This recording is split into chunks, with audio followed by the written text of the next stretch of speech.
A Rádio USP apresenta Programa Universidade 93,7.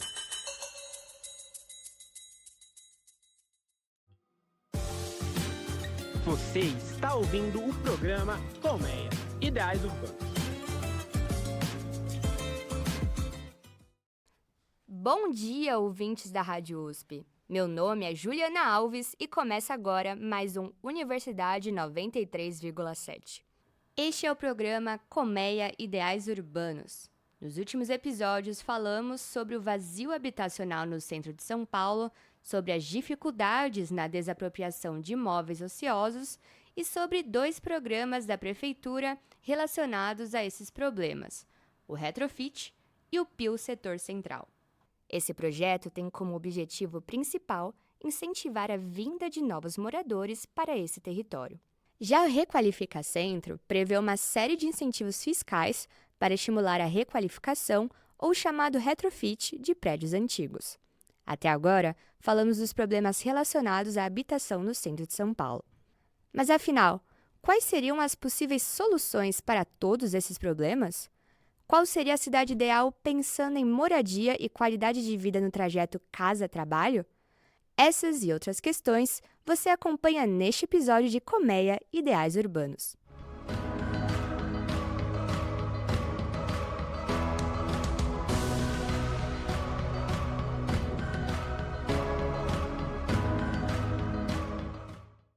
Para compor a mesa no nosso debate sobre o centro de São Paulo e seu vazio habitacional, convido Larissa Kruger.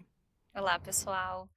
Larissa é formada em Gestão de Políticas Públicas pela USP e especialista em Habitação Social pela Escola da Cidade. Ela é mestre em Planejamento Urbano pela Faculdade de Arquitetura e Urbanismo da USP e também leciona Urbanismo Social na parte de Políticas Públicas em Território de Vulnerabilidade. Também está presente na mesa a Débora Lima, coordenadora nacional do MTST, Movimento dos Trabalhadores Sem Teto. Hoje ela atua como educadora em cursinhos populares e dentro do movimento. Débora também é presidenta do PSOL na cidade de São Paulo. Salve, galera!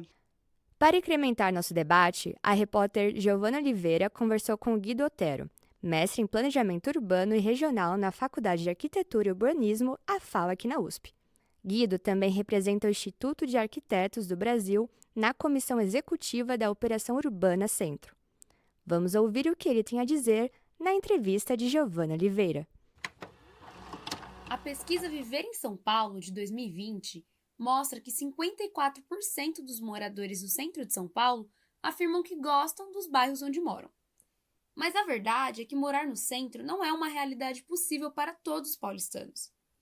Em 2022, o preço médio dos imóveis da região central diminuiu 8% e chegou a R$ 2.945 por mês. Mesmo com a desvalorização, o valor mostra que um aluguel no centro exige mais de 2 salários mínimos. Isso acaba afastando muitos trabalhadores de morarem na região e cerca de 70% dos paulistanos demoram mais de 1 hora para se deslocar para o trabalho todos os dias. Segundo o Instituto Gallup, o longo trajeto casa-trabalho pode causar estresse, colesterol alto, obesidade, dores musculares e uma série de outras consequências negativas para a saúde. Ou seja, a desigualdade habitacional em São Paulo e os problemas de moradia no centro podem desencadear uma bola de neve. Mas quais são as possíveis soluções para amenizar esses problemas? Como seria a cidade ideal? Eu me chamo Giovana de Oliveira e, para chegar a essas respostas, eu conversei com o pesquisador Guido Otero, que é mestre em Planejamento Urbano e Regional pela Faculdade de Arquitetura e Urbanismo da USP e representante do Instituto de Arquitetos do Brasil na Operação Urbana Centro. Para Guido, um fator importante não está só nas habitações, mas também no transporte. Que a distância da pessoa que mora na periferia até chegar nos locais de emprego, desse maior número de empregos, num centro expandido da cidade, é uma distância absurda. A pessoa tem que andar a pé 20 minutos para chegar no terminal de ônibus, X minutos até a estação de trem, metrô, e daí mais um tanto até o lugar onde ela trabalha, né? Então, justamente o que a gente tem que pensar é como essa malha de transporte de alta capacidade, né, que é o metrô e trem, chega mais próximo dos locais de moradia. Isso é uma coisa que nas últimas décadas andou muito devagar, né? A construção desses meios de transporte, a gente vê que é uma construção muito, muito, muito devagar. O Acesso a Oportunidades, um projeto de pesquisa do IPEA de 2020, mostra que São Paulo é a cidade mais desigual no acesso ao emprego. A pesquisa leva em consideração a chance de conseguir um emprego com distância de 30 minutos de caminhada de casa. Nesse método, os 10% mais ricos têm 9 vezes mais chance de alcançar uma vaga do que os 40% mais pobres. Isso mostra que os paulistanos com maior renda já moram mais próximos dos centros em que os empregos são concentrados, enquanto as pessoas de baixa renda precisam se deslocar por um longo percurso. Como balancear as vagas de emprego em São Paulo? E a distribuição desigual dos empregos, a gente vê que é muito comum nas cidades grandes, né? A gente pode ir até uma cidade rica como Londres, e a gente vai ter uma concentração maior de empregos no centro, né? Algumas localidades, e menos concentração nas periferias. O que é muito diferente é a gente sempre pensar na questão do transporte, né? De como essas pessoas acedem, têm acesso a esses empregos, né? Eu diria que no plano diretor, o incentivo ao adensamento ao longo dos eixos de transporte, permitindo prédios altos junto do transporte público de massas, ônibus e metrô e trem, né? Mas também alguns incentivos fiscais, por exemplo, incentivos fiscais da Zona Leste, que tem desconto no IPTU e no ISS, se não me engano, para que algumas empresas se localizem em determinadas regiões da Zona Leste. Então, acho que existem algumas iniciativas. Hoje, muitas pessoas veem o centro de São Paulo apenas como uma região de passagem, tanto para trabalhar quanto para chegar a uma outra parte da cidade. Guido explica um pouco desse fenômeno. É o lugar justamente da circulação, né? Eu acho que o problema nesse sentido do centro é, por exemplo, a concentração de pontos de terminais de ônibus que, na minha leitura, não deveriam estar localizados no centro da cidade.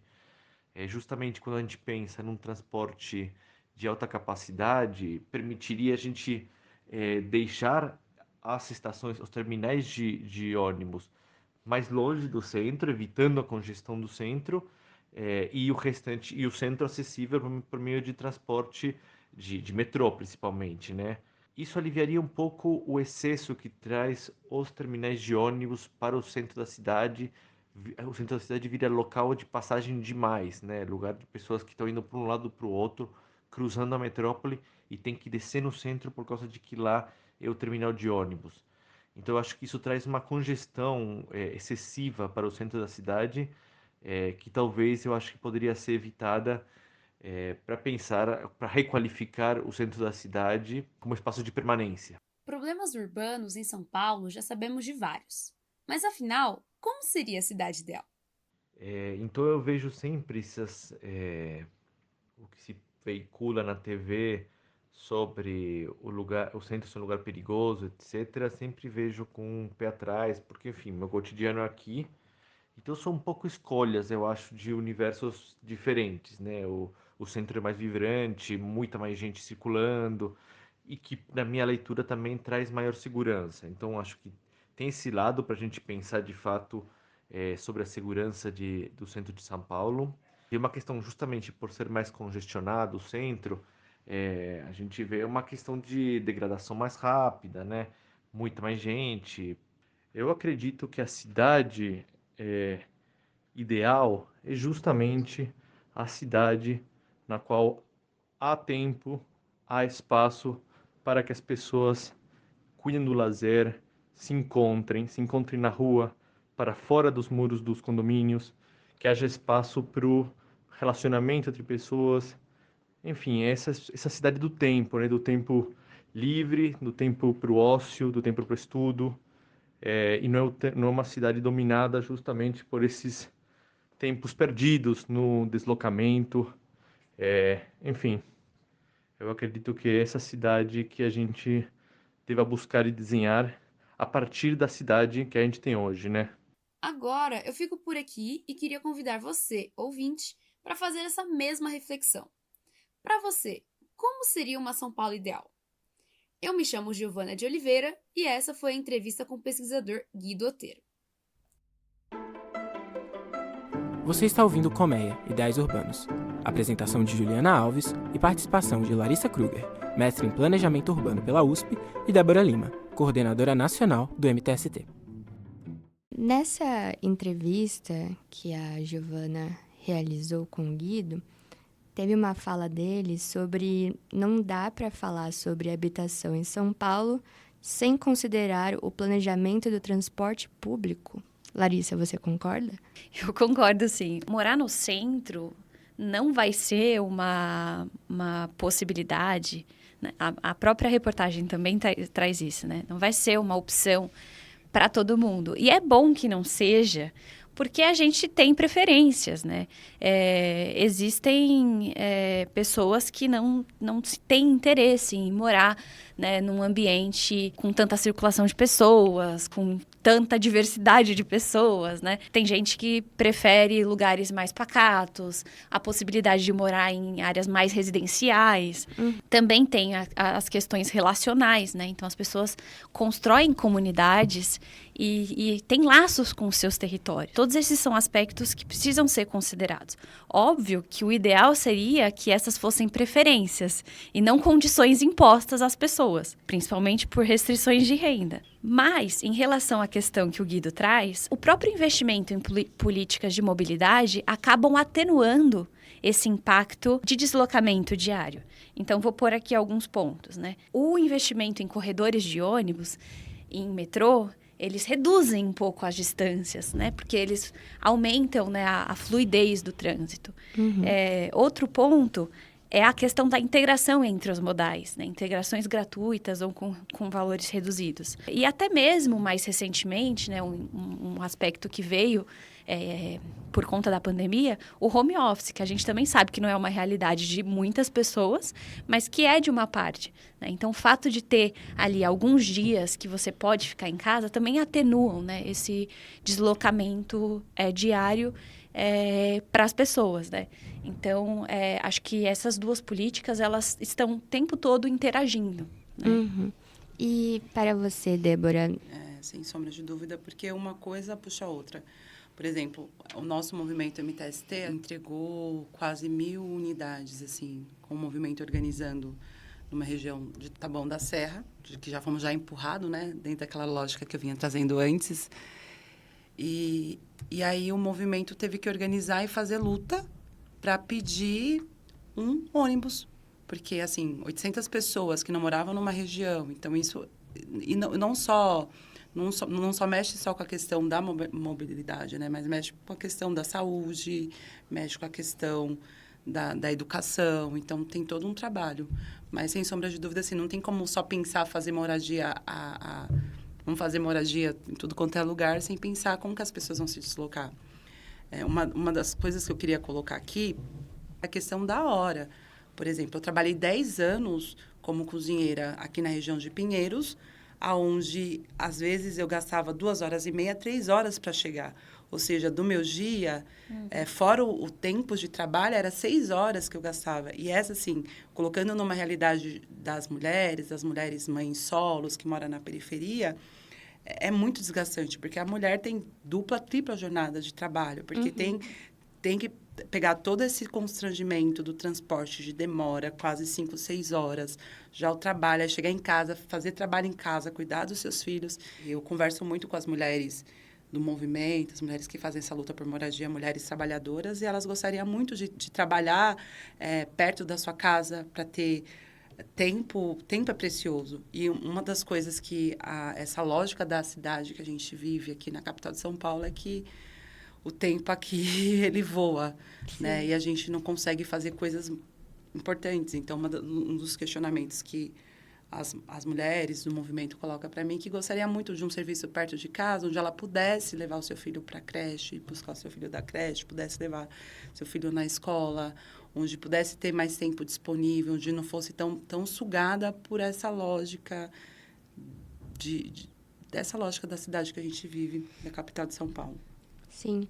E como nós ouvimos, o pesquisador defende que os problemas de segurança pública do centro de São Paulo são, na verdade, um ruído causado pela imprensa. Sendo ruído ou não, vocês acreditam que essa situação pode baratear as moradias no centro de São Paulo? Para mim, esse negócio de falta de segurança tem um ruído, mas não no interesse de baratear o que está acontecendo hoje na capital de São Paulo. Não de baratear os imóveis, e sim de criminalizar os moradores em situação de rua.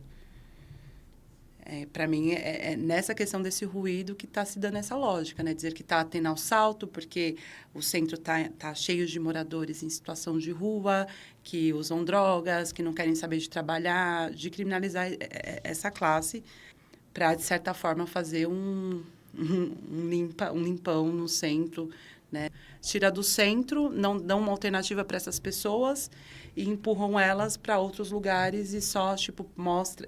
Vamos higienizar o centro, mostrar que a capital é bonita. Uhum.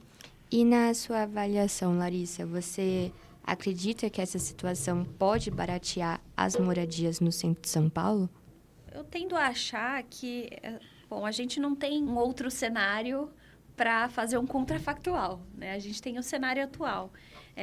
E como até colocado na reportagem, os valores do centro, mesmo com essas condições de insegurança e de vulnerabilidade, ainda são altos. Se esse era o intuito, não está acontecendo, né?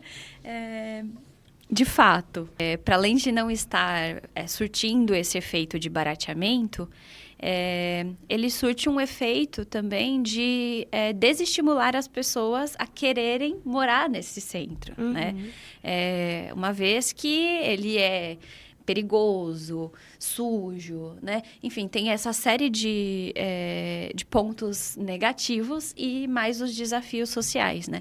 Mas eu concordo 100% com a Débora quando ela coloca que tudo isso acaba recaindo, né, na população em situação de rua, que, na minha perspectiva, é uma das políticas mais difíceis da gente conseguir atender de uma forma integral, né? Já que a gente tem moradores, pessoas em situação de rua em condições, né, muito diversas, né? Então, você tem pessoas que são usuárias de droga, tem pessoas que estão em abandono familiar, problemas mentais. Então, assim, o próprio perfil, né, inviabiliza que a gente pense em uma política única, né, para atender as pessoas, né? A gente acaba construindo políticas, propostas de projetos que atendem uma parte, né, dessa população, enquanto outra fica desassistida. Pensando nessa questão, como atingir esse objetivo de aumento populacional, sendo que esses índices de violência estão aumentando? Não só o centro de São Paulo, mas eu acho que os centros de todas as grandes cidades do Brasil e do mundo afora se dão muito essa questão da violência. Por que acontece isso? Porque o centro ele tem sua dinâmica até 7, 8 horas da noite. Depois da noite, 7, 8 horas da noite, o comércio fecha. E aí não se tem circulação, porque não tem mais trabalhador para circular, gente para comprar.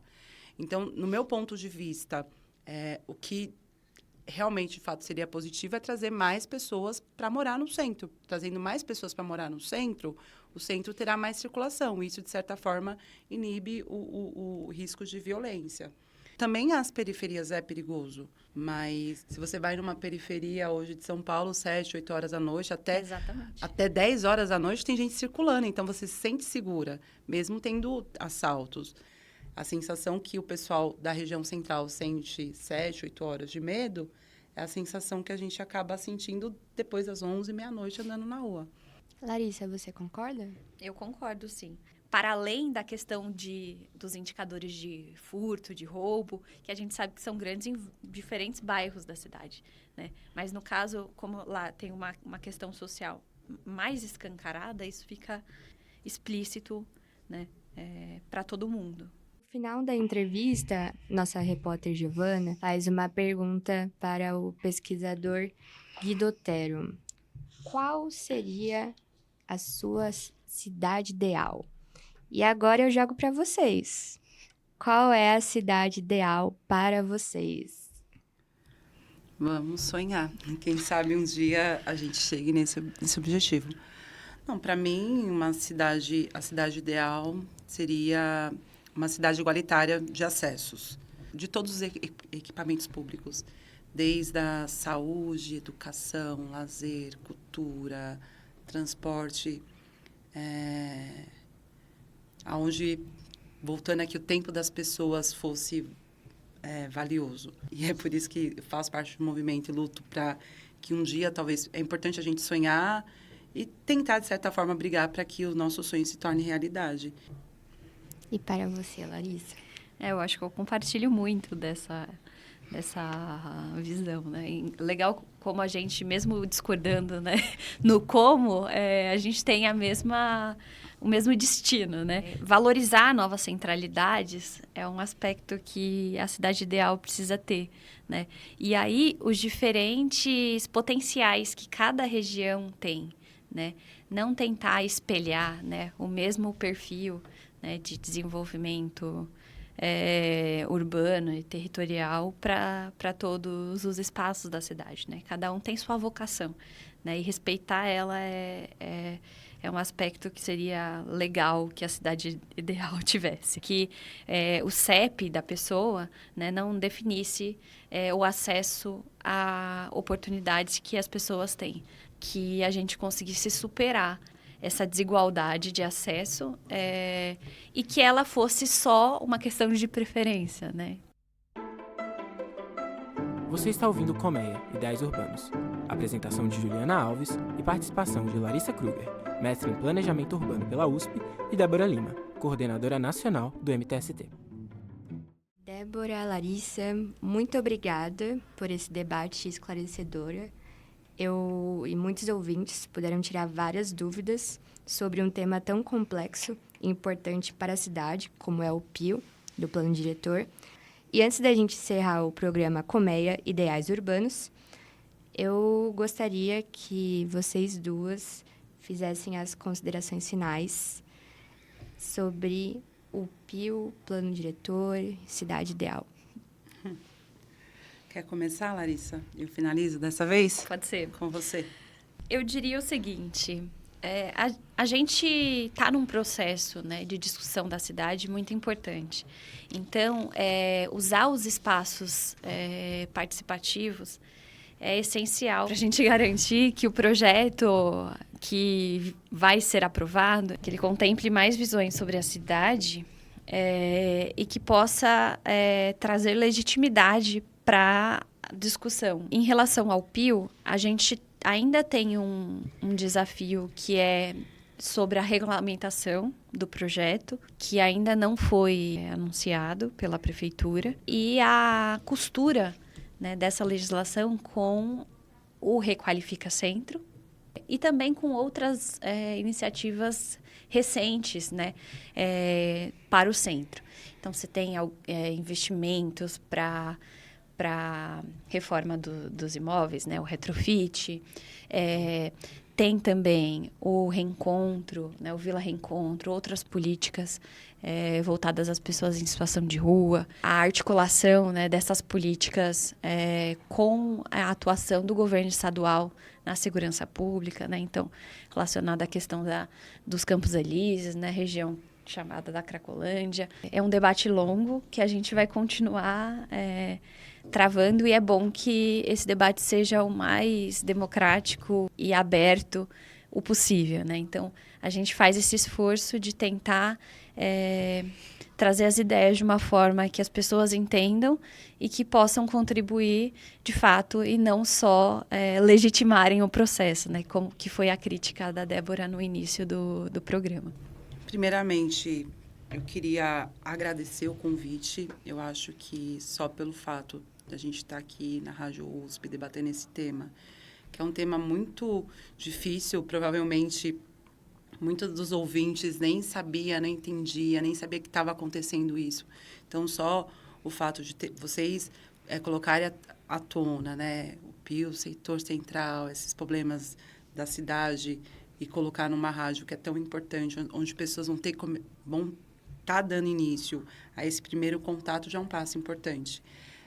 Eu gostaria que mais mídias se aprofundassem nesse tema e que o acesso a isso chegasse também nas pontas, né? Nas periferias, as pessoas que não sabem dos seus direitos, não sabem do que está acontecendo. Eu queria que isso chegasse mais nas pontas.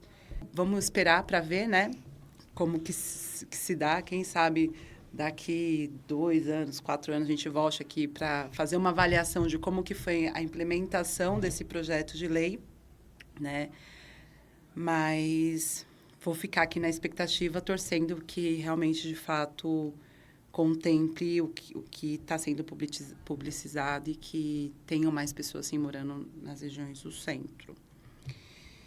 E é isso, assim, tenho só que agradecer o espaço, parabenizar também quem fez as outras entrevistas, agradecer o debate, que foi muito rico, muito importante, e agradecer por ter chamado o movimento de moradia também, para estar debatendo e colocando o seu ponto de vista, coisa que da minha crítica não teve quando foi apresentado esse projeto de lei. Não teve essa parte de escuta e vocês da rádio estão dando para a gente esse espaço de também escutar um pouquinho do que a gente pensa. Muito obrigada, Débora. Muito obrigada, Larissa. O debate foi ótimo, muito esclarecedor.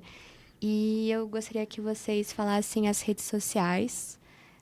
Vai que alguns ouvintes querem entrar em contato, tirar alguma dúvida. Que legal. Quais são as redes sociais de vocês? O e-mail é Larissa, com Y, ponto Kruger, e aí o Kruger é KRUGER, @gmail.com. Você pode me escrever por lá. Eu estou sempre ligada, né, aos debates de política urbana na cidade de São Paulo, mas também atuo na academia, né? Então, dúvidas acadêmicas, interesses de pesquisa também são legais para mim. É isso. Ótimo. E as suas redes, Débora? Débora Lima MTST, tanto do Instagram e Facebook. Débora Lima MTST. E, por favor, me sigam. Me sigam lá, vocês vão poder acompanhar um pouquinho do trabalho, né? É uma rede que a minha vida, a minha dinâmica é meio que pública, né? Então, vocês vão poder acompanhar um pouquinho do trabalho que eu faço dentro do movimento e também do partido. Então, é isso. Você está ouvindo o programa Colmeia, Ideais Urbanos. Terminamos aqui a série Colmeia Ideais Urbanos, para a Universidade 93,7. Agradeço a Larissa e a Débora pela participação e também agradeço aos ouvintes pela companhia. O programa de hoje teve a coordenação de Giovana de Oliveira, produção de Juliana Matias e edição de Sebastião Moura. A apresentação é de Juliana Alves.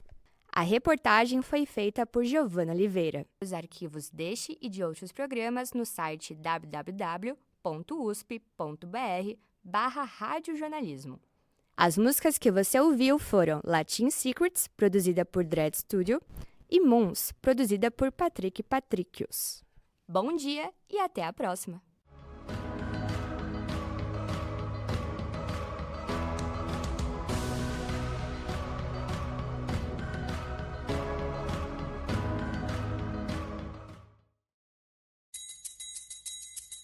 A Rádio USP apresentou Programa Universidade 93,7.